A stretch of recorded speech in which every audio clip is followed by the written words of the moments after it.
Hello everyone, आज के इस सेशन में सबसे पहले तो एक अमेजिंग मोटिवेशन के साथ कि हर एग्ज़ाम में हम होंगे कामयाब के साथ इस सेशन में हम क्लास 8th साइंस के 18th chapter pollution of air and water के दो लास्ट टॉपिक्स को डिस्कस करने जा रहे हैं। कौन कौन से? तो पहला होगा कंजर्वेशन ऑफ वाटर एंड दूसरा होगा पोर्टेबल वाटर। देखो, ऐसा है कि प्रीवियस सेशंस में हमें ये समझ में आ गया है कि एग्जैक्टली वाटर पोल्यूशन क्या होता है, वाटर पोल्यूशन के मेजर सोर्सेज क्या हैं। इसके अलावा हमने वाटर पोल्यूशन के हार्मफुल इफ़ेक्ट्स भी देख लिए हैं और हमने ये भी सीख लिया है प्रीवियस सेशन में कि वाटर पोल्यूशन को कंट्रोल कैसे किया जाए। अब बारी आती है ये समझने की कि हम पानी को कंजर्व कैसे कर सकते हैं। सबसे पहले तो हम ये सीखेंगे कि वाटर को कंजर्व करना ही क्यों है और फिर इसके बाद में वाटर को कंजर्व कैसे किया जाना चाहिए हम वो समझेंगे। और लास्ट टॉपिक होगा पोर्टेबल वाटर का। सो आई होप कि आज के सेशन का जो टारगेट है वो सभी को एकदम क्लियर है। तो अब एक काम करते हैं ना, जल्दी से सेशन को स्टार्ट कर लेते हैं। So this is Vibhuti Khare, welcome to Magnet Brains, जहाँ पर आपको सभी चैप्टर्स के वीडियो लेक्चर्स मिलते हैं बिल्कुल फ्री ऑफ कॉस्ट। यानी कि मैग्नेट ब्रेन्स में आपको 2 चैप्टर्स पढ़ने के बाद किसी भी तरह का पेमेंट करने की या पैकेज परचेज करने की रिक्वायरमेंट बिल्कुल भी नहीं है, क्योंकि मैग्नेट ब्रेन्स आप सब तक पहुंचा रहा है क्वालिटी एजुकेशन बिल्कुल फ्री ऑफ कॉस्ट। तो इसी अच्छी बात से हम स्टार्ट कर लेते हैं आज का हमारा ये सेशन, जहां पर हम अपने चैप्टर के 2 लास्ट टॉपिक्स को डिस्कस करने वाले हैं। तो सबसे पहले हम बात करते हैं फर्स्ट टॉपिक की, that is conservation of water, और फिर इसके बाद में हम बात करेंगे सेकेंड टॉपिक की, दैट इज़ पोर्टेबल वाटर। तो चलिए अब हम देखते हैं कि पानी को कंजर्व कैसे किया जा सकता है। The water available in the rivers and lakes is highly polluted and hence not fit for use in homes for drinking or other purposes। तो ऑब्वियस सी बात है ना, हमने प्रीवियस सेशंस में वाटर पोल्यूशन के बारे में इतना कुछ पढ़ लिया है कि अब हमको ये चीज़ एकदम क्लियर हो गई है कि नदियों और तालाबों का जो पानी है, ऐसा नहीं है कि नदियों और तालाबों में पानी नहीं है, पानी है, लेकिन वो पानी इतना ख़राब हो चुका है, वो पानी इतना ज़्यादा पोल्यूटेड है कि ऐसे ख़राब पानी को अब हम अपने घरों में यूज़ नहीं कर सकते हैं पीने के लिए या किसी दूसरे पर्पस के लिए, है ना। हमने प्रीवियस सेशंस में देखा है कि एग्जैक्टली वाटर पोल्यूशन क्या होता है। वाटर पोल्यूशन के हमने अलग अलग सोर्सेज भी पढ़े हैं, वाटर पोल्यूशन के हमने हार्मफुल इफ़ेक्ट्स भी पढ़े हैं, और जो गंगा नदी का हाल है, जो कि एक होली रिवर है हमारे कंट्री के लिए, उस नदी का जो पानी है उसका हाल भी हम देख चुके हैं ना, ये सब बातें हम पढ़ चुके हैं। तो अब ये जो स्टेटमेंट है ये बिल्कुल से हमारे दिमाग में बैठ चुका है, हमें समझ में आ गया है कि नदियों और तालाबों का जो पानी है वो बहुत ज़्यादा ही क्या है, पोल्यूटेड है, और अब ऐसे पानी को हम अपने घरों में यूज़ नहीं कर सकते हैं पीने के लिए या किसी दूसरे पर्पस के लिए। तो देखा जाए तो ये जो स्टेटमेंट है ये है तो बिल्कुल सही, ये स्टेटमेंट है तो बिल्कुल सही, लेकिन ये कुछ अजीब सा लगता है कि नदियों का, तालाबों का पानी गंदा है, पोल्यूटेड है, बहुत ज़्यादा ही है, और इतना ज़्यादा गंदा पानी है कि उसे हम अपने घरों में यूज़ नहीं कर रहे हैं, नहीं कर सकते ड्रिंकिंग पर्पस के लिए, किसी दूसरे काम के लिए। लेकिन फिर भी आप बोलोगे कि मैम हमारे घर में तो नदी का ही पानी आता है। सपोज आप एक ऐसी सिटी में रहते हो, आप एक ऐसे विलेज में रहते हो जहाँ पर एक नदी हो। फॉर एग्जाम्पल आप कानपुर में रहते हो, तो कानपुर में आप बोल सकते हो कि कानपुर के पास से गंगा नदी बहती है, ठीक है ना। मान लो कि हम कानपुर में रहते हैं और कानपुर के पास से गंगा नदी बहती है। अब कानपुर के बच्चे बोल रहे हैं कि मैम सही बात है, आपने जो बात बोली है ना कि गंगा का जो पानी है वो बहुत ही ज़्यादा पोल्यूट हो चुका है, ये आपने बिल्कुल सही बात बोली, हम तो खुद जाकर के देखे हैं, हम गंगा रिवर हमने जाकर के देखी है, गंगा रिवर, और उसका पानी भी हमने देखा है, बहुत गंदा है। और लोग अभी भी क्या करते हैं, बहुत पोल्यूशन कॉज करते हैं। ऐसा नहीं है कि गंगा का पानी गंदा है तो जो लोग हैं ना वो गंदगी मचाना कम कर दे, नहीं, लोग अभी भी क्या करते हैं, उसी इंटेंसिटी से गंदगी मचाते। तो हम तो खुद देख कर आए हैं, पानी सच में बहुत गंदा है, लेकिन हम कहाँ रह रहे हैं, फिर से मैं आपको बता देती हूँ, हम कानपुर में रह रहे हैं और कानपुर के पास से गंगा नदी बह रही है। तो आपने ये बोला कि मैम आपने बिल्कुल सही बोला है, गंगा नदी का हाल सच में बहुत ख़राब है, लेकिन कानपुर में रहते हुए हम इसी गंगा नदी के पानी को यूज़ करते हैं। हमारे घरों में जो पानी आता है वो किसका आता है, गंगा नदी का ही आता है। अब समस्या ये है कि मैम अगर गंगा रिवर का वाटर इतना ज़्यादा पॉल्यूटेड है, तो फिर इस पानी को, गंगा रिवर के वाटर को कानपुर के शहरों में डिस्ट्रीब्यूट क्यों किया जा रहा है?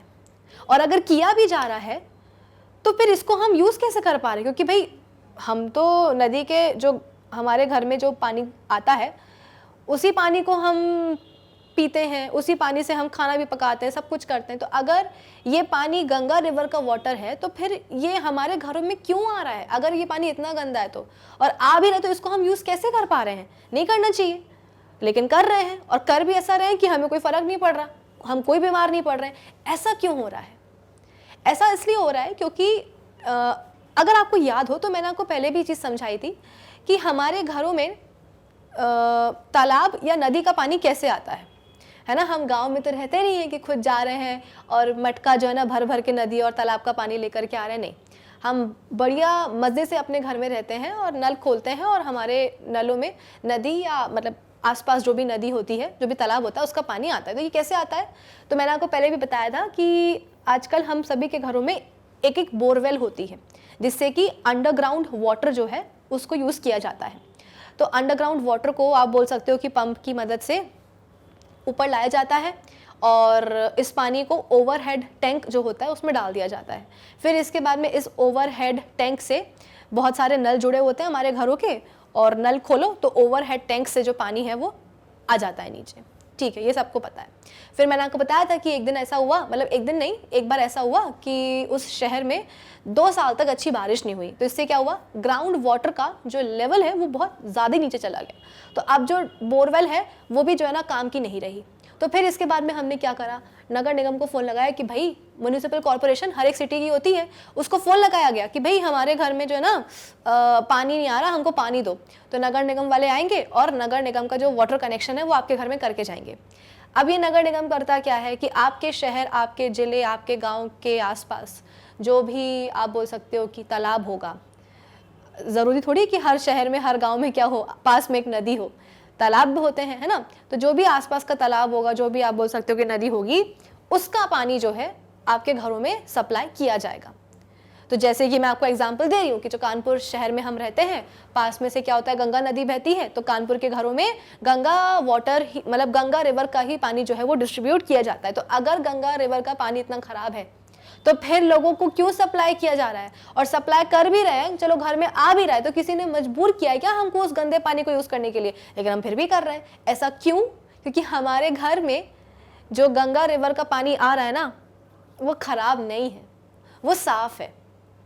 हाँ, ये बात सही है कि नदी में जो पानी बह रहा है वो गंदा है, लेकिन हमारे घर में जो नदी का पानी आ रहा है वो साफ़ है। ऐसा क्यों? वो इसलिए क्योंकि नगर निगम नदी का पानी आपके घर तक पहुंचाती तो है पाइपलाइंस के थ्रू, अंडरग्राउंड पाइपलाइंस के थ्रू, लेकिन बीच में एक इम्पॉर्टेंट स्टेप होती है, और वो स्टेप क्या होती है? पानी को प्योरीफाई करने की। कि चलो ठीक है, लोगों को पानी की ज़रूरत है, लोगों के घर में पानी नहीं आ रहा है, तो नगर निगम क्या करेगी, पानी पहुंचाएगी नदी का। लेकिन नदी का पानी डिस्ट्रीब्यूट करने के पहले उसको साफ़ किया जाता है।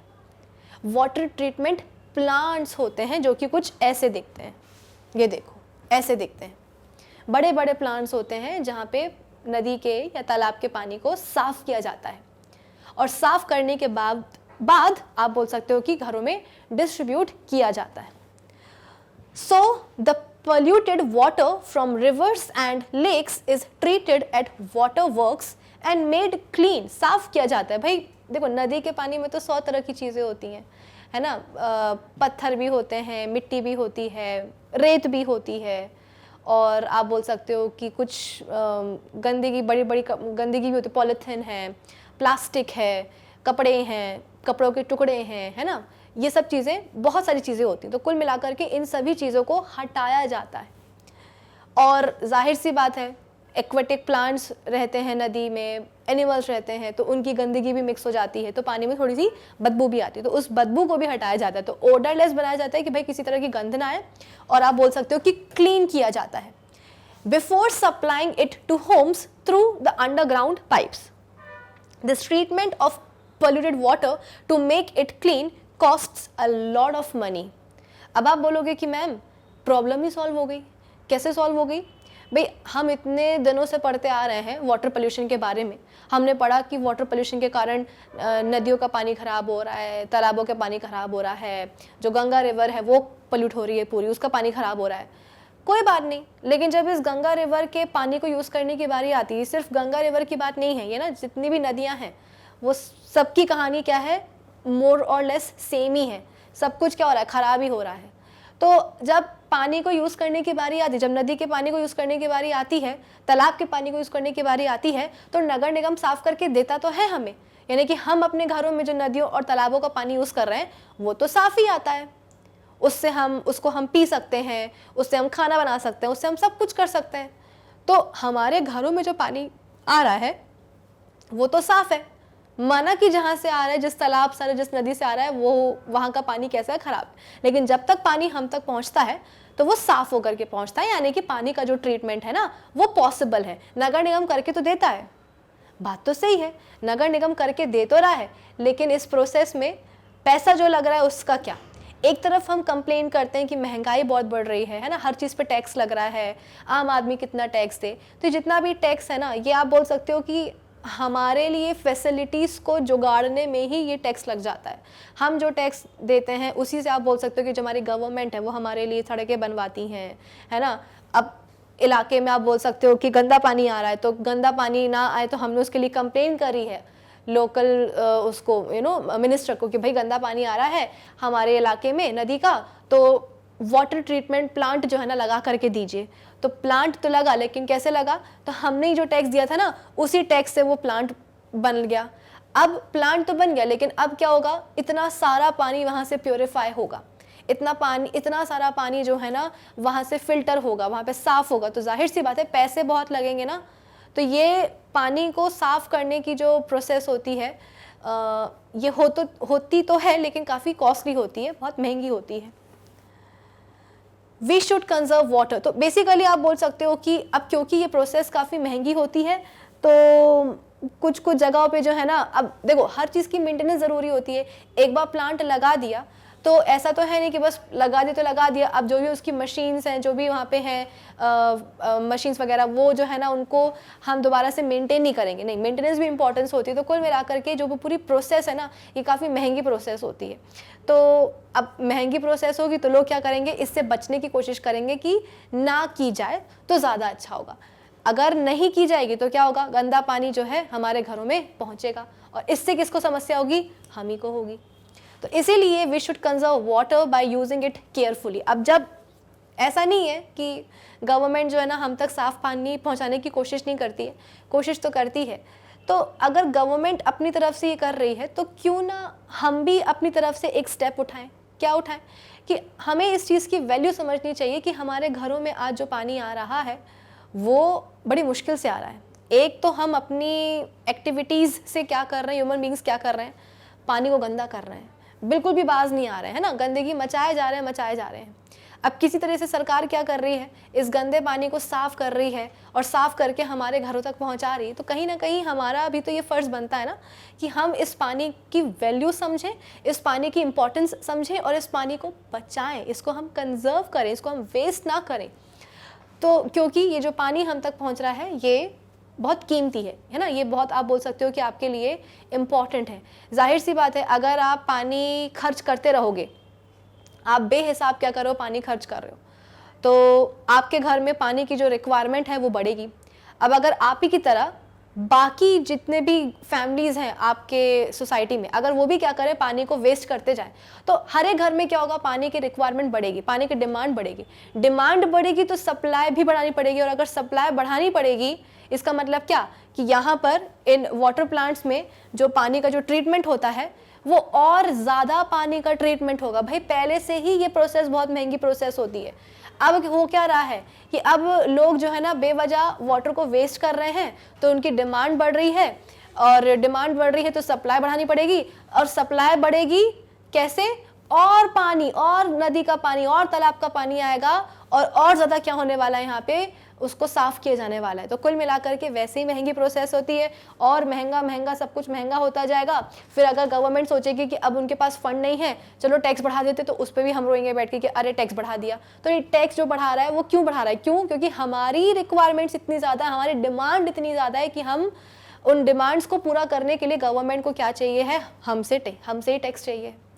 तो इसीलिए जो भी हमारे घर में पानी आ रहा है उसकी इंपॉर्टेंस, उसकी वैल्यू हमें समझनी होगी, और इसीलिए हम क्या करते हैं? पानी को कंजर्व करते हैं। So we should conserve water by using it carefully. कैसे कंजर्व करेंगे? तो ध्यान से यूज़ करेंगे, economically and avoiding its wastage. Wastage तो बिल्कुल भी नहीं करनी है, because there is a scarcity और shortage of fresh water in our country, क्योंकि हमारे कंट्री में फ्रेश वाटर की कमी है। ऐसा अब आप बोलोगे कि मैम जब हम इंडिया का वो पूरा देखते हैं, ग्लोब देखते हैं, तो उसमें तो हमको पानी पानी पानी, ओशन हमको बहुत बड़े बड़े मिलते हैं। ये बात सही है कि हमारे प्लैनेट में ओशन बहुत सारे हैं और ओशन वाटर बहुत ज़्यादा है, लेकिन वो जो ओशन वाटर है ना वो पीने लायक है नहीं। नदी के पानी को तो फिर भी किसी तरह से हम क्या कर सकते हैं? प्योरीफाई कर सकते हैं, लेकिन जो समुद्र का पानी है वो इतना खारा है कि हम उसको पीने के लिए यूज़ कर ही नहीं सकते। इसका मतलब जो फ्रेश वाटर है उसकी डेफिनेटली हमारी कंट्री में काफ़ी कमी है। The various ways to conserve water for save water at homes are as follows. तो हम अपने घरों में किस तरीके से पानी कंजर्व कर सकते हैं, अब हम वो देखते हैं। Turn off the taps immediately after use. अब जैसे कि आप हाथ धोने गए हो, है ना, तो हाथ धोते धोते आपने क्या करा? सबसे पहले आपने सोप लिया। सोप से आप क्या कर रहे हो? अच्छी तरीके से अपने हाथ साफ कर रहे हो। तो जब तक आप अपने हाथ में सोप क्या कर रहे हो? मिला रहे हो, मिक्स कर रहे हो, जो भी कर रहे हो, तब तक जो टैप है वो बंद रखो। कई लोग क्या करते हैं? हाथ धोना है, जाएंगे सीधे वॉश बेसिन में और सबसे पहले जाकर के नल खोल देंगे, फिर इसके बाद में साबुन लेंगे, उसको जो है ना साफ करेंगे अपने हाथ को, और फिर 2 मिनट बाद जो है ना जाकर के हाथ धोएंगे। तब तक पानी तो वेस्ट हो रहा ना। तो ऐसी हरकत क्यों करनी है? जब पानी का इस्तेमाल करने की बारी आए तभी क्या करो? टैप खोलो, और जब पानी का इस्तेमाल हो जाए तो उसको बंद कर दो। Get the leaking taps repair immediately. कुछ घरों में ऐसा होता है कि नल से तो ना थोड़ी बहुत लीकेज होती रहती है, एक एक बूंद पानी टपकता रहता है, तो लोग सोचते हैं कि एक ही बूंद तो टपक रहा है, क्या बात है, कौन सी बड़ी बात है, कोई ज़रूरत नहीं है। अरे भाई, आपके सामने एक बूंद पानी टपका है, 24 आवर्स में, एक पूरे दिन में कितने सारी बूंद पानी की टपकेंगी? आपको, आप बैठ के काउंट करोगे क्या? नहीं। अगर आप एक कंटेनर लगा देते हो उस ड्रॉप के नीचे जहाँ से पानी लीक हो रहा है, आप देखोगे कि दिन भर में 2 बकेट्स जो है ना पानी भर चुका है, यानी कि 2 बकेट्स पानी क्या हो रहा है? वेस्ट हो रहा है, ड्रॉप बाय ड्रॉप, और हमको इस बात का रियलाइजेशन नहीं है। इसीलिए क्या करना चाहिए भाई कि जहाँ पे भी लीकेज हो, छोटा हो बड़ा हो, तो उसको रिपेयर करना चाहिए। A leaking tap that drips even once every second waste a few thousand litres of water every year. क्या बोला जा रहा है? एक लीकिंग टैप जो कि आप बोल सकते हो कि 1 सेकेंड में केवल एक बार ड्रिप करते हैं, यानी कि 1 सेकेंड हुआ और उसमें 1 बूंद पानी टपकी। तो ऐसा जो लीकिंग टैप होगा ना, वो आप बोल सकते हो कि हर साल every year few thousands litre of water क्या करता है? वेस्ट करता है। तो कहने को तो 1 सेकेंड में 1 ही बूंद टपक रही है, लेकिन जरा हिसाब लगा करके देखो कि 1 घंटे में, एक पूरे दिन में कितनी बूंदें टपकेंगी और उन बूंदों से कितनी बाल्टियां भर सकती हैं। तो कुल मिलाकर के जो लीकिंग टैप्स होते हैं उनको रिपेयर कराना बहुत ज़रूरी होता है। Brush your teeth by filling water in a mug. वही वाली बात है कि कोई भी काम हुआ तो हम क्या करते हैं? कुछ भी धोना हुआ, कुछ भी करना हुआ, जाकर के सीधे नल ऑन कर देते हैं। इसके बाद में सोचते हैं कि अच्छा करना क्या है। ब्रश करना है, मामा ने बोला ब्रश करना है, कि ठीक है चलो ब्रश करते हैं। अब ब्रश करना है तो क्या करा? जाकर के सबसे पहले टैप खोल दिया, अब पानी वहाँ से बह रहा है। इसके बाद में ब्रश उठाया, उसके बाद में उसमें टूथपेस्ट लगाया, इसके बाद में घिस रहे हैं। अब जब तक घिस रहे हैं, जब तक हम अपने दांत को ब्रश कर रहे हैं, तब तक जो टैप है वो चल ही रहा है, पानी बहता ही जा रहा है, वो भी तो गलत है ना। तो ये नहीं करना चाहिए। इसीलिए यहाँ पे बोला गया है कि अगर ब्रश करने की बारी आती है तो ऐसा एक वो लो, कप लो अपना और उसमें पानी भरो, और कप से क्या करो? आप बोल सकते हो कि ब्रशिंग करने की आदत डालो। ये एक अच्छी हैबिट होती है। ब्रशिंग करना इज अ गुड हैबिट, लेकिन एक ग्लास में पानी भर करके ब्रशिंग करना वो उससे भी अच्छी हैबिट होती है। क्योंकि ब्रशिंग में पता है क्या होता है कि हम अगर बहते हुए नल मतलब पानी से ब्रशिंग जब हम करते हैं ना, तो बहुत सारा पानी वेस्ट हो जाता है। आप खुद ही देखना, जब आप ये चीज़ आप अपने घर में करके देख सकते हो, आज ही करके देख सकते हो। रात में सोने के पहले जब हम ब्रश करते हैं ना, तो एक इस बार वैसे तो हम ऐसी सिंपल नल से कर लेते हैं, आज फॉर अ चेंज एक ग्लास में पानी भर करके ब्रश करो। आप ये ऑब्जर्व करोगे कि एक बड़े ग्लास में आपकी ब्रशिंग हो जाती है, एक बड़े ग्लास में ब्रशिंग हो जाती है। और वहीं अगर हम बिना ग्लास के ऐसे ही सिंपल क्या करें, नल से ब्रश करें, तो नल से पानी बहता जा रहा है, बहता जा रहा है, पता चला आधी बाल्टी पानी से एक जन ने क्या करा है, एक इंसान ने ब्रश किया है। तो वो तो अच्छी बात नहीं है ना, क्यों फालतू में। मैं बोल तो रही हूँ कि हमें पानी को कंजर्व करना होगा। कंजर्व करने के लिए ऐसा नहीं है कि मैम आज हम नहाएंगे नहीं, क्यों, क्योंकि आपने बोला है कि हमें पानी कंजर्व करना है और नहाने में बहुत पानी वेस्ट होता है। नहीं, अपनी जो रेगुलर एक्टिविटीज़ है, जो रूटीन एक्टिविटीज़ है, वो तो आपको करना ही है। आपको दांत भी ब्रश करने हैं, आपको नहाना भी, आपको कपड़े भी धोने हैं, आपको प्रॉपरली जो है ना हाथ भी धोने हैं। खेल कर आए हो तो खेलने के बाद डिनर करने बैठना है तो उसके लिए हाथ धोना पड़ेगा। आपको अपनी रेगुलर एक्टिविटीज़ तो करनी है, लेकिन उन रेगुलर एक्टिविटीज़ से ही आपको क्या करना है, पानी को कंजर्व करने की हैबिट डालनी है। या अगर ब्रश कर रहे हैं तो एक ग्लास पानी लेकर के ब्रश करेंगे तो एक ग्लास पानी में ब्रश हो जाएगा, आधी बाल्टी पानी वेस्ट करने की ज़रूरत नहीं है। ओपन मतलब बहते हुए पानी से, चलते हुए नल से ब्रश करने की ज़रूरत नहीं है। इसके अलावा आप बोल सकते हो कि हाथ धोना है, तो हाथ धोना है तो सबसे पहले थोड़ा सा हाथ को गीला कर लो, थोड़ा सा, फिर नल बंद कर दो, फिर साबुन लो, अच्छे से 20 सेकेंड तक जो है ना अपने हाथों पे क्या करो, साबुन को रब करो। जब आपके एकदम हाथ साफ हो जाए, है ना, इसके बाद में आप क्या करो, बढ़िया अच्छा सा फोम बन जाए हाथ में साबुन का, इसके बाद में आप क्या करो, नल खोल करके हाथ धो। बेवजह नल मत आप बोल सकते हो कि चलाओ, जब यूज़ हो तभी चलाओ। लीकिंग टैप्स जो है उनको रिपेयर किया जाए। और जो ब्रशिंग है वो कैसे की जानी चाहिए, तो एक ग्लास में पानी भर करके की जानी चाहिए। रनिंग वाटर से ब्रश करने की जरूरत नहीं है, क्योंकि उससे ज़्यादा पानी वेस्ट होता है। Leaving the tap running while brushing the teeth may waste several litres of water. ये ब्रश कर रहे हैं और जो नल है उससे पानी बहता जा रहा है, तो उससे तो पानी वेस्ट होगा ना। Take bath by filling water in a bucket and not directly under the running tap.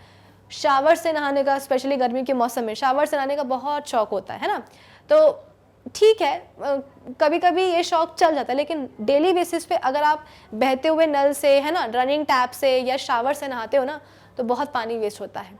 तो कोशिश ये करनी चाहिए कि महीने में एटलीस्ट 25 डेज हम क्या करें, एक बाल्टी पानी भर के रख लें और उसी से नहाएं। ये नहीं कि खड़े हो गए शावर के नीचे या खड़े हो गए चलते हुए नल के नीचे और बस पानी बह रहा है, उससे तो पानी वेस्ट होता है और कुछ नहीं। बाकी नहाया तो एक बाल्टी पानी से भी जा सकता है। Wash the utensils by filling water in the basin and not under the running tap. बर्तन धोने की बारी आती है तो हम क्या करते हैं, नल खोला, साबुन लगाया और बर्तन ऐसे सामने रखा बहते हुए पानी के सामने और उससे धो लिया। ये गलत तरीका है। क्यों? क्योंकि एक बर्तन धोने में ही, एक प्लेट धोने में ही जो है ना आधी बाल्टी पानी चला जाता है। इससे अच्छा क्या करना चाहिए, बेसिन में उसका जो आप बोल सकते हो कि होल होता है उसको ब्लॉक करो, बेसिन में जो है ना साबुन डाल लो, मतलब बेसिन में पानी डालो और उसमें साबुन डालो, ठीक है ना। और कुछ इस जैसे कि आप देख सकते हो यहाँ पे बेसिन है और बेसिन में इसके एक छेद को लॉक कर दिया गया है ताकि पानी जो है ना बह ना जाए। इस बेसिन में पानी भरो, पानी में जो है ना आप बोल सकते हो कि सोप डालो और इसी पानी से आप क्या करते जाओ, सारे के सारे बर्तन धोते जाओ और इसी बेसिन में बर्तनों को रखते जाओ। जब सारे बर्तन जो है मंज जाएंगे, इसके बाद में फिर नल चालू करो और फिर इसके बाद में सारे बर्तनों को बस रिंस करना रह जाएगा। बर्तनों को रिंस करके हो गए आपके क्या बर्तन धुल गए। तो ये नहीं कि चलते हुए खुले हुए नल में जो है ना बहते हुए पानी में एक एक बर्तन उठा करके हम मांज रहे हैं, धो रहे हैं, बहुत पानी वेस्ट होता है इससे। Use water from washing rice, pulses, vegetables and fruits for watering the plants at home. चावल धोना होता है, सब्जी धोनी होती है, दाल धोनी होती है, सब कुछ धो के ही तो बनाते हैं ना। तो इन सबको धोने के बाद जो पानी बचता है उसको फेंकना नहीं चाहिए, उसको पौधों में डाल देना चाहिए। भाई पौधे, प्लांट्स विल नॉट माइंड कि अरे, ऐसा कभी नहीं होगा कि जो पौधे हैं ना वो आपसे गुस्सा हो जाए कि अरे इस पानी से तो आपने दाल धोई थी, फिर ये पानी हमको क्यों दे रहे हो। नहीं, पौधों को कोई फ़र्क नहीं पड़ता, उनको पानी चाहिए होता है। तो दाल, सब्जी, फल धोने के बाद में जो पानी बचता है, जो पानी आता है, उस पानी को आप क्या करो, प्लांट्स में डाल दो। तो बेसिकली वेस्टेज नहीं होगी कि आपने जो पानी यूज़ किया था धोने धुलाने के लिए, वही पानी आप पौधों में डाल रहे हो। अदरवाइज़ क्या होगा, पौधों में पानी अलग से डालोगे और अलग से जो है ना फल सब्जी को धोगे और उसके धोने के बाद में जो पानी निकलेगा आप उसको यूं ही फेंक दोगे, तो वो वेस्टेज है। Do not use the full flush from the cistern in the toilet when a half flush is sufficient. पूरा फ्लश करने की ज़रूरत नहीं है अगर आपको लग रहा है कि हाफ फ्लश ही काफ़ी है, इतनी गंदगी नहीं हुई है, हाफ फ्लश से ही काम चल जाएगा, तो हाफ फ्लश यूज़ करो। ये नहीं कि पूरा जो टंकी है वो एक बार में क्या करो, खाली कर दो फ्लश की, नहीं। हाफ फ्लश अगर सफिशेंट है then you should go with half flush. तो ये हुआ, मतलब कुछ तरीके हुए जिनकी मदद से हम क्या कर सकते हैं अपने घरों में, घर से बाहर जाने की ज़रूरत नहीं है, हम अपने घर में क्या कर सकते हैं, वाटर को कंजर्व करना सीख सकते हैं और करना भी चाहिए। अब इसके बाद में हम बात करते हैं पोर्टेबल वाटर की, है ना। पोर्टेबल वाटर का मतलब क्या होता है, अब जल्दी से हम वो देखते हैं। The term portable means drinkable, drinkable, है ना। पोर्टेबल का मतलब क्या होता है, drinkable. The water which is safe for drinking is called portable water. वो वाला पानी जो कि पीने योग्य रहता है, पीने के लिए सेफ होता है ड्रिंकिंग पर्पस के लिए, उसे हम बोलते हैं portable water. The tap water which we get through pipes in our home is clean and usually without any foul smell और ओडर। हमारे घरों में नलों में जो पानी आता है वो यूजुअली कैसा होता है, साफ होता है और उसमें कोई बदबू भी नहीं होती है। It is said to be safe for drinking, और वो पीने योग्य होता है, वो पीने लायक होता है, पीने के लिए सेफ होता है। Sometimes, however, the tap water which looks clean has no foul smell may still have some disease-causing microorganisms which we cannot see.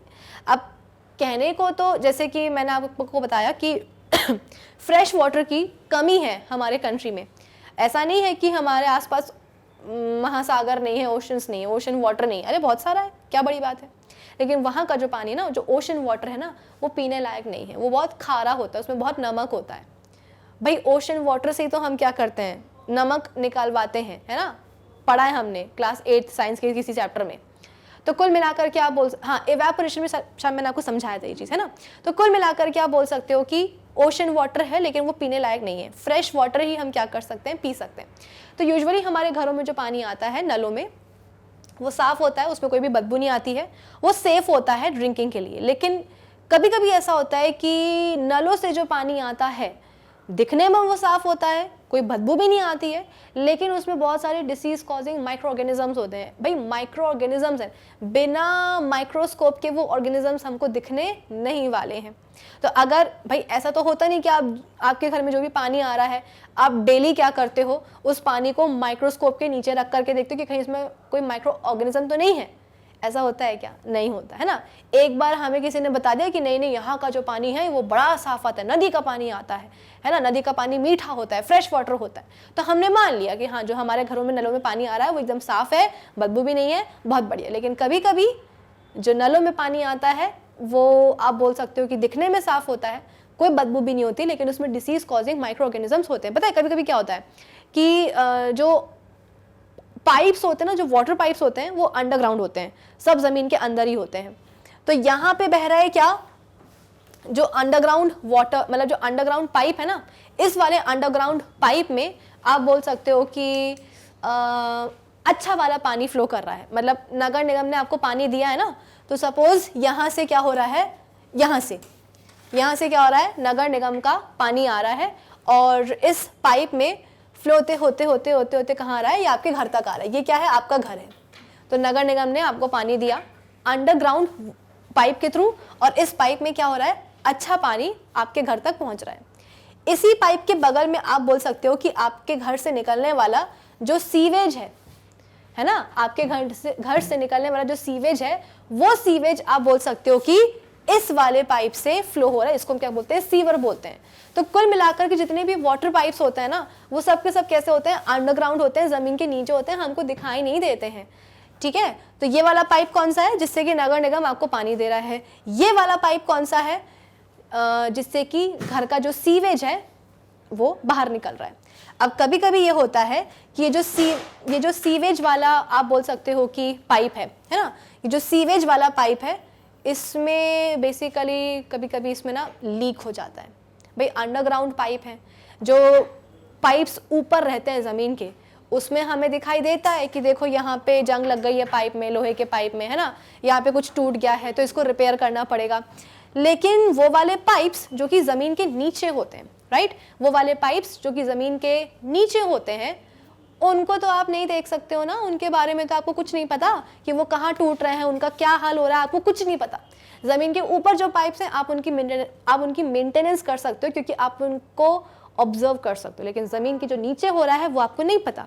तो यहाँ पर वो वाला पाइप है जिससे कि नगर निगम, ये नगर निगम है, और ये नगर निगम का पानी क्या हो रहा है, आपके घर तक सप्लाई किया जा रहा है इस वाले पाइप से।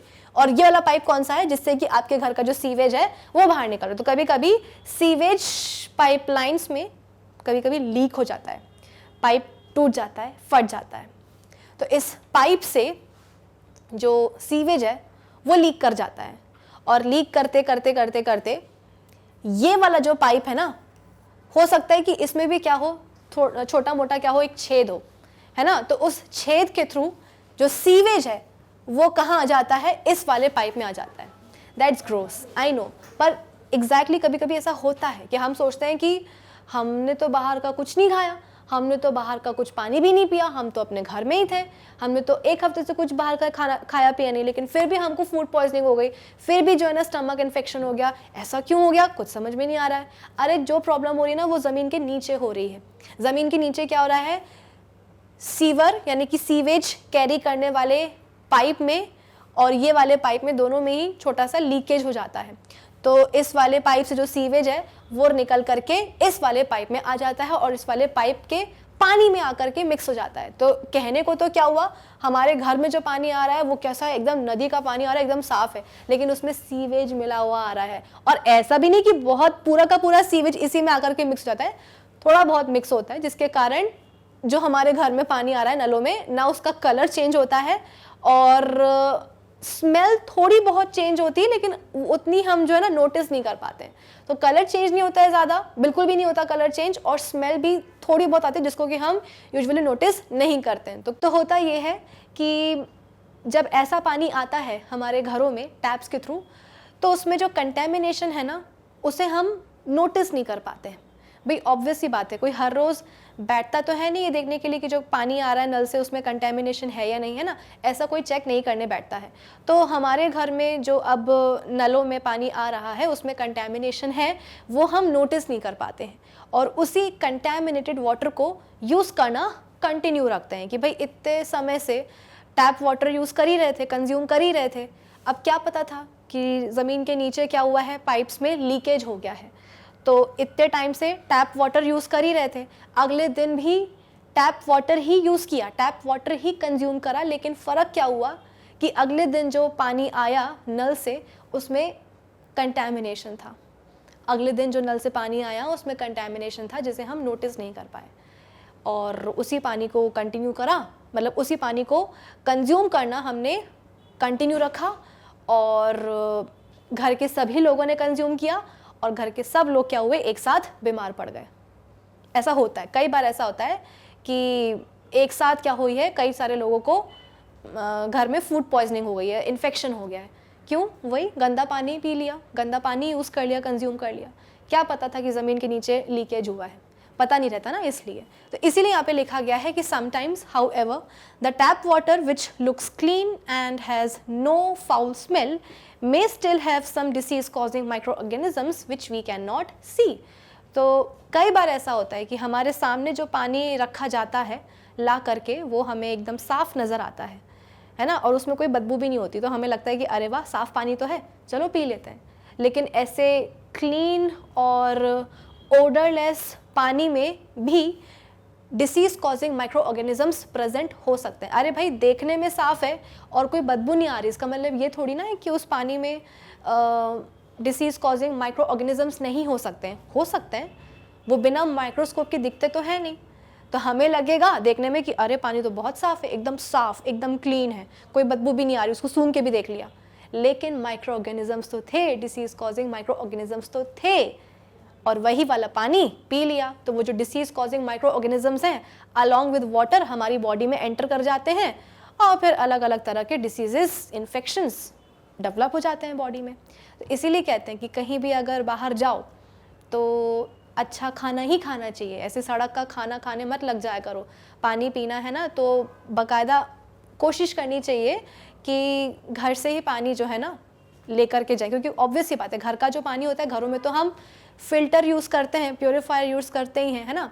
तो कोशिश करनी चाहिए कि जब भी हम कहीं बाहर जा रहे हैं तो घर से ही पानी बॉटल में भर करके ले जाएं, क्योंकि अगर लंबे समय के लिए जा रहे हैं और अगर कभी कुछ ऐसा हुआ कि घर से हम पानी ले जाना भूल गए हैं, नहीं टाइम मिला, कुछ तो भी ऐसा हुआ है, तो बाहर जो अच्छी बिस्लेरी की बॉटल्स मिलती है ना, उसी का पानी कंज्यूम करना चाहिए। ये नहीं कि ठेले का पानी उठा करके पी लिया, वो गलत होता है ना, क्योंकि ठेले वाला आपको बताएगा थोड़ी ना कि वो जो पानी लेकर के आए वो कहाँ से लेकर के आए, उसने फ़िल्टर का यूज़ किया है या नहीं किया है, प्योरीफायर का यूज़ किया है या नहीं किया, तो वो भी गलत हो जाता है। तो हमेशा कोशिश करनी चाहिए कि जब भी आप घर से बाहर निकलो तो अच्छा खाओ, अच्छा पानी पियो, साफ़ पानी पियो, क्योंकि ये बहुत ज़रूरी होता है। वरना अब अगर एक बार बीमार पड़ जाते हैं ना तो फिर बहुत मुसीबत होती है, ठीक है ना। चलो, now drinking of such water can make a person sick. जैसे कि मैंने आपको बताया कि पानी में थे डिसीज कॉजिंग माइक्रो ऑर्गेनिजम्स, और हमने ऐसा पानी पी लिया तो वो डिसीज कॉजिंग माइक्रो ऑर्गेनिजम्स हमारी बॉडी में एंटर कर जाते हैं और फिर बीमार कर देते हैं हमको। दस clear, transparent and odourless water may not be always safe for drinking. वो पानी जो कि दिखने में साफ है, ट्रांसपेरेंट है और ओडरलेस है, यानी कि कोई स्मेल नहीं आ रही है, तो ज़रूरी नहीं है कि ऐसा जो पानी है वो हमेशा कैसा हो, पीने लायक हो, पीने योग्य ही हो। हमेशा ज़रूरी नहीं है कि ऐसा पानी सेफ हो पीने के लिए, because it may still contain harmful micro organisms, क्योंकि ऐसे पानी में भी डिसीज कॉजिंग माइक्रो ऑर्गेनिजम्स हो सकते हैं, पॉसिबिलिटीज तो हैं। The tap water can be purified further at home to make it absolutely safe or fit for drinking. अब हमारे घरों में जो नल का पानी आता है ना, उस पानी को हम फर्दर क्या कर सकते हैं, प्योरीफायर्स या फिल्टर्स का यूज़ करके फिल्टर कर सकते हैं, ताकि वो बढ़िया तरीके से क्या हो जाए, सेफ हो जाए, फिट हो जाए पीने के लिए। The various methods which can used to make water portable, यानी कि सेफ फॉर ड्रिंकिंग। तो बेसिकली वेरियस मेथड्स जिनके थ्रू हम पानी को ड्रिंकिंग के लिए सेफ बना सकते हैं, या बेसिकली हम अलग अलग वो वाले तरीके जिनसे हम पानी को पोर्टेबल वाटर बना सकते हैं, वो तरीके कुछ इस तरीके से हैं। बाय फिल्टरिंग, फिल्टर करके, बाय बॉइलिंग, बॉयल करके, बाय क्लोरिनेशन, यानी कि क्लोरीन टैबलेट्स को ऐड करके पानी में। A popular household water filter is a candle type water filter which contains one or more candles made up of porcelain to filter water. ये वाले filters हो सकता है कि आपके घरों में हो, आपने देखे हों, आप यूज़ करते हो, है ना। और जिन्हें नहीं देखे हैं, जो नहीं यूज़ करते, उनको मैं बता देती हूँ कि ये बहुत ही बेसिक वाटर फिल्टर्स होते हैं। एक टाइम था जब सभी के घरों में ऐसे बेसिक वाटर फिल्टर्स होते थे। ये कैंडल टाइप फिल्टर्स होते हैं। ये फिल्टर की बाहर की बॉडी होती है और इन दोनों ही बेसिकली ये कंटेनर अलग होता है, ये अलग होता है ना। और इन दोनों के बीच में ये कैंडल्स, ये 3 कैंडल्स लगाए जाते हैं। कभी कभी एक कैंडल भी होता है, कभी एक से ज़्यादा भी होते हैं ना। तो ये ऐसे कुछ कैंडल्स होते हैं जो कि पोर्सलिन के बने होते हैं, और यही क्या करते हैं, पानी को फिल्टर करते हैं। In this type of water filter the tap water is filled in a container having candles made of porcelain fixed in it. जैसे कि ये वाला जो ऊपर कंटेनर है ना, मतलब ये पूरा एक वाटर फिल्टर है। इसके 2 पार्ट्स होते हैं, एक ये वाला पार्ट, एक नीचे वाला पार्ट, एक ये वाला हिस्सा होता है, ठीक है ना, जिसमें ये टैप लगा हुआ होता है, नल लगा होता है, और एक ये ऊपर वाला पार्ट, और उसमें एक ऐसा ढक्कन भी लगा होता है, एक लिड भी लगी होती है, ठीक है ना। तो इन दोनों को क्या करते हैं, एक के ऊपर एक रख देते हैं। ये ढक्कन होता है और ये जो कंटेनर होता है, ये जो पार्ट होता है ना, इसमें ये तीनों की तीनों जो कैंडल्स हैं वो लगाए जाते हैं। इनको हम कैंडल्स बोलते हैं, पोर्सलिन के बने होते हैं ये, ठीक है ना। और तो इस वाले कंटेनर में ये तीनों की तीनों कैंडल्स जो है ना फिक्स किए जाते हैं। ऐसे नीचे एक प्लेट टाइप की बनी होती है और उसमें तीनों कैंडल्स लगा दिए जाते हैं। फिर ये ढक्कन खोलते हैं और ढक्कन खोल करके पानी डाल देते हैं। उस वाले कंटेनर में पानी डालेंगे ना जिसमें कैंडल्स लगेंगे। क्यों? क्योंकि कैंडल्स का ही तो काम होता है पानी को प्योरीफाई करना, पानी को फिल्टर करना बेसिकली, है ना। तो इस वाले कंटेनर में, ऊपर वाले कंटेनर में ये तीनों कैंडल्स लगे होते हैं और ढक्कन खोल करके हम इस वाले कंटेनर में पानी डालते हैं। इस पानी को ये तीनों की तीनों कैंडल्स क्या करते हैं, फिल्टर करते हैं, और जो फिल्टर्ड वाटर है वो कहाँ जाता है, फिर ये वाले कैंडल मतलब ये वाले कंटेनर में आ जाता है, और नल खोल के हम क्या करते हैं, कंटेनर से पानी बाहर निकाल देते हैं। तो ये बहुत ही बेसिक टाइप का वाटर फिल्टर होता है, इसको हम कैंडल टाइप फिल्टर बोलते हैं। In this type of water filter the tap water is filled in a container having candles made of porcelain fixed in it. This water gets filtered thoroughly on passing through the tiny pores of the porcelain candles and drop into another container capped below। तो basically ये जो filters होते हैं ना, ये porcelain के बने होते हैं, जिसमें छोटे छोटे से क्या होते हैं, पोर्स होते हैं। तो इन पोर्स से आप बोल सकते हो कि पानी ही फ्लो कर सकता है, बाकी जो इम्प्योरिटीज होती हैं, गंदगी होती है, वो पोर्स को क्रॉस नहीं कर पाती है। तो ये बेसिकली तरीका होता है कि हम किस तरीके से पानी को प्योरीफाई कर सकते हैं। तो ये जो कैंडल्स होते हैं, इन कैंडल्स के पोर्स से केवल पानी ही, बहुत छोटे होते हैं, तो इनसे केवल पानी गुजर सकता है, बाकी जो इम्प्योरिटीज होती है ना वो वहीं के वहीं रह जाती है। तो हर 6 महीने में इन फिल्टर्स को चेंज करना पड़ता है, क्योंकि ऑब्वियस ये पता है ना, इनके पोर्स से पानी तो निकल जाता है, लेकिन जो गंदगी है वो तो वहीं के वहीं जमी रह जाती है। तो ऐसे में कैंडल ख़राब हो जाते हैं, तो फिर हर 6 महीने में कैंडल्स को चेंज करना पड़ता है ना। तो बेसिक है, बहुत मतलब अफोर्डेबल है, ऐसा कोई महंगा नहीं होता है। फिर इसके बाद में यहाँ से पानी जो है, पोर्सलिन कैंडल से पानी फिल्टर होगा और इस वाले कंटेनर में आकर के भरता जाएगा drop by drop. The water which collects in the lower container is safe for drinking. और जो लोअर कंटेनर में पानी भरा हुआ है ना, मतलब ऊपर वाले में हमने टैप वाटर डाला था और ऊपर वाले कंटेनर में ये तीनों के तीनों पोर्सलिन के कैंडल्स लगे हुए थे। इन कैंडल्स के छोटे छोटे पोर्स से जो पानी है वो बाहर निकल आया, बेसिकली जो इम्प्योरिटी थी वो वहीं के वहीं रह गई और पानी बाहर निकल आया, और फिर वो जो पानी है वो ड्रॉप बाय ड्रॉप इस वाले कंटेनर में आकर के भर जाता है। तो इस वाले कंटेनर में जो पानी आता है ना, वो एकदम सेफ होता है ड्रिंकिंग के लिए, आप पी सकते हो वाला पानी, कोई खतरा नहीं होता। In the electric water filter, अब ये तो एक बार सेटअप कर दिया हमने, कौन सा वाला, ये वाला, तो ये चलता रहता है अपने आप, है ना, इसमें कोई बिजली की वो नहीं होती है, इलेक्ट्रिसिटी जो है ना यूज़ नहीं होती है। लेकिन यहाँ पे आप बोल सकते हो कि आजकल एक्वागार्ड वगैरह आने लग गए हैं, इलेक्ट्रिक फ़िल्टर्स इनको हम बोलते हैं बेसिकली। तो in the electric water filter like AquaGuard, resin filters are used to remove solid particles present in the tap water, and UV radiations are used to kill all the harmful microorganisms or germs present in the tap water and make it absolutely free for drinking। तो basically जो electric water filters हैं, इनमें electric water filters में आप बोल सकते हो कि रेजिन फिल्टर्स यूज़ होते हैं। क्या यूज़ होते हैं? रेजिन फिल्टर्स, जो कि जो सॉलिड पार्टिकल्स जो प्रेजेंट होते हैं कहाँ, टैप वाटर में, उसको रिमूव किया जाता है। देखो जो हमारे simple candle type water filters हैं उनमें कैंडल्स यूज़ होते हैं पोर्सलिन के बने हुए। जो इलेक्ट्रिक वाटर फिल्टर्स हैं इनमें आप बोल सकते हो कि रेजिन फिल्टर्स यूज़ होते हैं, जो कि पानी में, टैप वाटर में प्रेजेंट सॉलिड पार्टिकल्स को रिमूव करते हैं। इसके अलावा यूवी रेडिएशंस को यूज़ किया जाता है हार्मफुल माइक्रो, जैसे कि मैंने आपको बताया ना कि टैप वाटर में हार्मफुल माइक्रो ऑर्गेनिजम्स भी प्रेजेंट हो सकते हैं। तो जो यूवी रेडिएशंस है वो क्या करती हैं, हार्मफुल माइक्रो ऑर्गेनिजम्स को किल करती हैं, जिसके कारण जो पानी आता है ना टैप वाटर, मतलब जो हमने प्योरीफाई किया है, वो एब्सोल्युटली सेफ हो जाता है ड्रिंकिंग के लिए। मतलब कैंडल टाइप फिल्टर से बेटर होता है electric filter. An electric water filter is attached to the tap water directly, और जो इलेक्ट्रिक वाटर फिल्टर है ये डायरेक्टली टैप वाटर से जो है ना, मतलब नल से सीधे जुड़ जाता है। तो बेसिकली नल का जो पानी है वो कहाँ जाएगा, पहले इलेक्ट्रिक फिल्टर में जाएगा, प्योरीफाई होगा और फिर आपके पास साफ पानी आ जाता है। Water can be made absolutely safe for drinking by boiling also. Boiling से भी आप बोल सकते हो कि पानी को एकदम एब्सोल्युटली ड्रिंकिंग पर्पस के लिए सूटेबल बनाया जा सकता है। When water is heated, it boils at a temperature of 100 degree Celsius. तो हम सबको पता है कि पानी को जब हम 100 डिग्री सेल्सियस पे लेकर के जाते हैं तो पानी बॉयल होने लग जाता है। एट दिस टेम्परेचर जितने भी हार्मफुल माइक्रो ऑर्गेनिजम्स है ना, वो सब मर जाते हैं, and it becomes absolutely free for या absolutely safe for drinking. Many households use boiling as a method for obtaining safe drinking water. तो लोगों को लगता है कि कौन जो है ना कैंडल टाइप फिल्टर्स ले, हर 6 महीने में कैंडल बदलो, कौन इलेक्ट्रिक वाटर फिल्टर्स ले क्योंकि उसमें बिजली लगेगी, प्लस वो थोड़े से महंगे भी होते हैं, उनकी मेंटेनेंस भी होती है, तो कौन करे। सबसे अच्छा क्या है, गैस पे पानी रखो और उबाल दो। उबालने के बाद एक बड़े से मतलब कपड़े से पानी को छान लो, तो जो पानी निकलेगा वो बहुत ही सेफ होगा ड्रिंकिंग के लिए। तो पानी जब बॉईल होता है एट 100 डिग्री सेल्सियस, तो उसमें जितने भी माइक्रो ऑर्गेनिजम्स हैं ना वो सब मर जाते हैं।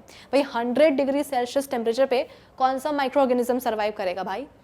फिर इसके बाद में लास्ट है एक क्लोरीनेशन। क्लोरीनेशन आप बोल सकते हो कि कॉमनली यूज्ड केमिकल मेथड है पानी को प्योरीफाई करने के लिए। Chlorination is done by adding chlorine tablets to water. जो वो वाला होता है ना स्विमिंग पूल का जो पानी होता है, अबे स्विमिंग पूल में तो जो पब्लिक स्विमिंग पूल्स होते हैं उनमें तो इतने सारे लोग आकर के स्विमिंग करके जाते हैं, तो पानी ऑब्वियस सी बात है गंदा तो हो ही जाता है। तो ऐसे स्विमिंग पूल्स के पानी को गंदा करने के लिए हम क्लोरीन का यूज़ करते हैं। बेसिकली केमिकल है क्लोरीन, और आप बोल सकते हो कि इसीलिए स्विमिंग पूल के पानी को हम क्लोरीनेटेड वाटर बोलते हैं। और कई लोगों को ऐसे पानी से थोड़ी सी स्किन पे रिएक्शन हो जाती है, इसीलिए कई लोगों को आपने शायद बोलते हुए सुना होगा कि भाई हम तो गए थे स्विमिंग करने के लिए स्विमिंग क्लासेस, लेकिन वहाँ का पानी इतना ख़राब था कि पूरे बॉडी में रैशेज आ गए, पानी जो है ना इतना ख़राब था कि पूरी बॉडी ऐसी काली काली सी हो गई। तो वो होता इसीलिए है क्योंकि वो जो स्विमिंग पूल का पानी है वो ट्रीटेड होता है, वो क्लोरीनेटेड होता है, उसमें क्लोरीन ऐड करते हैं और क्लोरीन ऐड करके पानी को साफ़ किया जाता है और ज़रूरी भी होता है। Chlorination is done by adding chlorine tablets, ऐसी दिखती हैं chlorine tablets to water. Chlorine सभी तरह के जो हार्मफुल माइक्रो ऑर्गेनिजम्स हैं, जो जर्म्स हैं, उनको किल कर देता है present in the water and makes it absolutely safe for drinking. और इसका मतलब ये नहीं है कि जाके स्विमिंग पूल का जो पानी है ना वो पी करके आ जाओ, नहीं, उसको नहीं पीना होता है। तो कुछ इस तरीके से 3 अलग अलग मेथड्स हैं जिनसे हम पानी को एब्सोल्युटली सेफ फॉर ड्रिंकिंग बना सकते हैं। बेसिकली हम पोर्टेबल वाटर बना सकते हैं। We should however not use more chlorine tablets than specified. ज़रूरत से ज़्यादा भी क्लोरीनेटेड मतलब क्लोरीन टैबलेट्स यूज़ नहीं करनी चाहिए। Bleaching powder can also be use for chlorination of water and make it safe, क्योंकि ब्लीचिंग पाउडर भी हम यूज़ कर सकते हैं पानी की क्लोरीनेशन के लिए, क्योंकि ब्लीचिंग पाउडर भी क्लोरीन से ही बनता है। तो ब्लीचिंग पाउडर के कंपोजिशन में क्लोरीन आता है, इसीलिए हम ब्लीचिंग पाउडर को भी यूज़ कर सकते हैं पानी को साफ़ करने के लिए, ठीक है ना। तो कुछ इस तरीके से हम पानी को सेफ बना सकते हैं फॉर ड्रिंकिंग पर्पस। और बेस्ट क्या होता है, या तो आप कैंडल टाइप फिल्टर ले लो, या अगर आप थोड़ा सा अफोर्ड कर सकते हो तो जो इलेक्ट्रिक वाटर फिल्टर्स हैं आप वो प्रेफर करो। बॉइलिंग नहीं करनी चाहिए, और मतलब कर सकते हैं वैसे तो बॉइलिंग, लेकिन हर दिन पानी जो है बॉईल करना, प्लस बॉइलिंग में आप बोल सकते हो कि पानी के जो ज़रूरी मिनरल्स होते हैं ना वो भी चले जाते हैं। आजकल जितने भी आरओ वगैरह आते हैं ना उसमें अलग से एक फ़िल्टर एक दिया रहता है, मतलब along with so many filters they have an additional filter जो कि पानी में मिनरल्स ऐड करते हैं। क्योंकि ऑब्वियस ये बात है ना, पानी इतना प्योर हो, मतलब पानी अगर इतना फ़िल्टर होगा बार बार तो पानी में जो मिनरल्स होंगे वो भी चले जाते हैं ना। तो जो आजकल महंगे वाले आरओज़ आते हैं उनमें they have an additional filter जो कि बोलते हैं कि जो भी पानी आ रहा है ना उसमें हम एडिशनल मिनरल्स डाल करके देते हैं, क्योंकि बार बार पानी को प्योरीफाई करने के चक्कर में मिनरल्स गायब हो जाते हैं, मिनरल्स हट जाते हैं पानी से। तो इसीलिए जो एडिशनल फ़िल्टर है वो क्या करेगा, मिनरल्स पानी में डाल करके देगा। तो जो पानी है वो एकदम मतलब साफ़ भी रहता है, प्लस उसमें मिनरल्स भी एडेड होते हैं। तो वो वाला अगर आप नहीं खरीद सकते हो दैट्स ओके, लेकिन एक जो सिंपल, जैसे कि मैंने आपको दिखाया कैंडल टाइप फिल्टर, वो वाला, और जो इलेक्ट्रिक वाटर फिल्टर है सिंपल जो प्योरीफायर्स हैं वो हम खरीद सकते हैं आसानी से।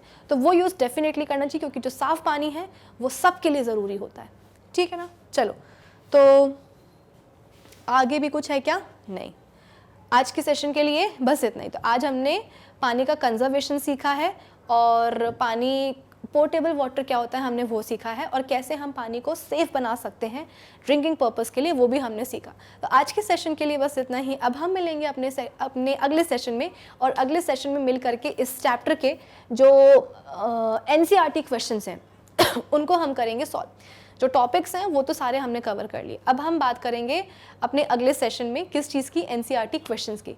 तब तक आप क्या करोगे, अरे विजिट कर लो हमारी ऑफिशियल वेबसाइट। कैसे करोगे, कुछ नहीं करना है, बस गूगल पे जाकर के टाइप करना है magnetbrains.com। जैसे ही टाइप करके सर्च करोगे आपके सामने खुल जाएगी हमारी ऑफिशियल वेबसाइट। जैसे ही आप हमारी ऑफिशियल वेबसाइट को विजिट करोगे आपके सामने आएगा ये वाला पेज जहाँ पर लिखा रहेगा India's number 1 100% free online education platform, जहाँ पर आपके पास क्लास 12 से लेकर के किंडरगार्टन तक के सभी कोर्सेज होते हैं अवेलेबल। तो इसी पेज में आपको एक्सप्लोर टॉप कोर्सेज का भी ऑप्शन नज़र आएगा। इस ऑप्शन पे आप जैसे ही जाओगे तो आपके सामने यहाँ पे सीबीएसई इंग्लिश मीडियम का ऑप्शन आपको नज़र आएगा। बेसिकली यहाँ पर मैं आपको ये बता रही हूँ कि आप किस तरीके से हमारी ऑफिशियल वेबसाइट को विजिट करके क्लास 8 साइंस के वीडियो लेक्चर्स को एक्सेस कर सकते हो। तो एक्सप्लोर टॉप कोर्सेज के ऑप्शन में आपको English medium, CBSE English medium का ऑप्शन नज़र आएगा। आपने बस वहाँ क्लिक करना है। जैसे आप क्लिक करोगे तो आपके सामने यहाँ पे अलग अलग क्लासेस खुल करके आ जाएंगी। हम तो क्लास 8 में है ना, तो हम बात करेंगे क्लास 8 की। तो हम क्लास 8 के ऑप्शन पर जाएंगे। जैसे ही आप जाओगे तो आपके सामने क्लास 8 के सारे सब्जेक्ट्स आपको दिखाई देने लग जाएंगे। साइंस है, मैथ्स है, इंग्लिश है, हिंदी है, सब कुछ है। अब हमको देखना है क्या, क्लास 8 साइंस के चैप्टर्स। तो हम कैसे देखेंगे, तो क्लास 8 साइंस के ऑप्शन पे जाएंगे और इस पर ऐसे क्लिक कर देंगे या टैप कर देंगे। जैसे ही करोगे तो आपके सामने ये वाला पेज खुल करके आ जाएगा जहाँ पर लिखा रहेगा क्लास 8 साइंस बुक बाय विभूति खरे।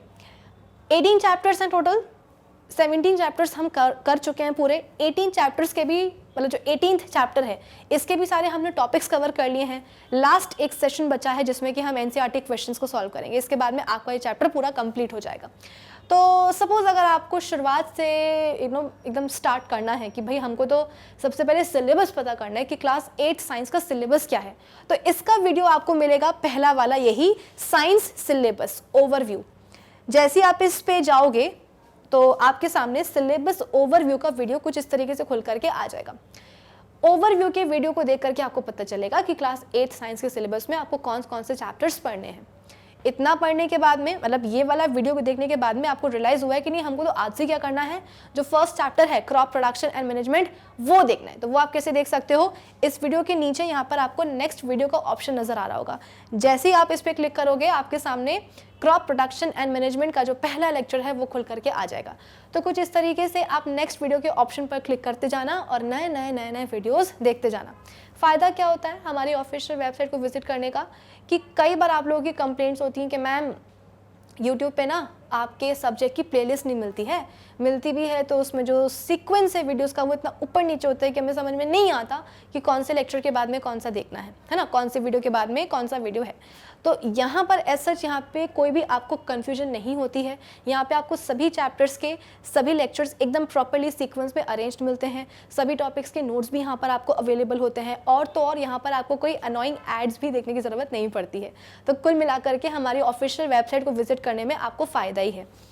अब इसके अलावा मैग्नेट ब्रेन्स का हिंदी चैनल भी लॉन्च हो चुका है। तो आपके वो वाले भाई बहन, बड़े छोटे आपके फ्रेंड्स जो कि हिंदी मीडियम की पढ़ाई करते हैं, आप उनको मैग्नेट ब्रेन्स का हिंदी चैनल रिकमेंड कर सकते हो।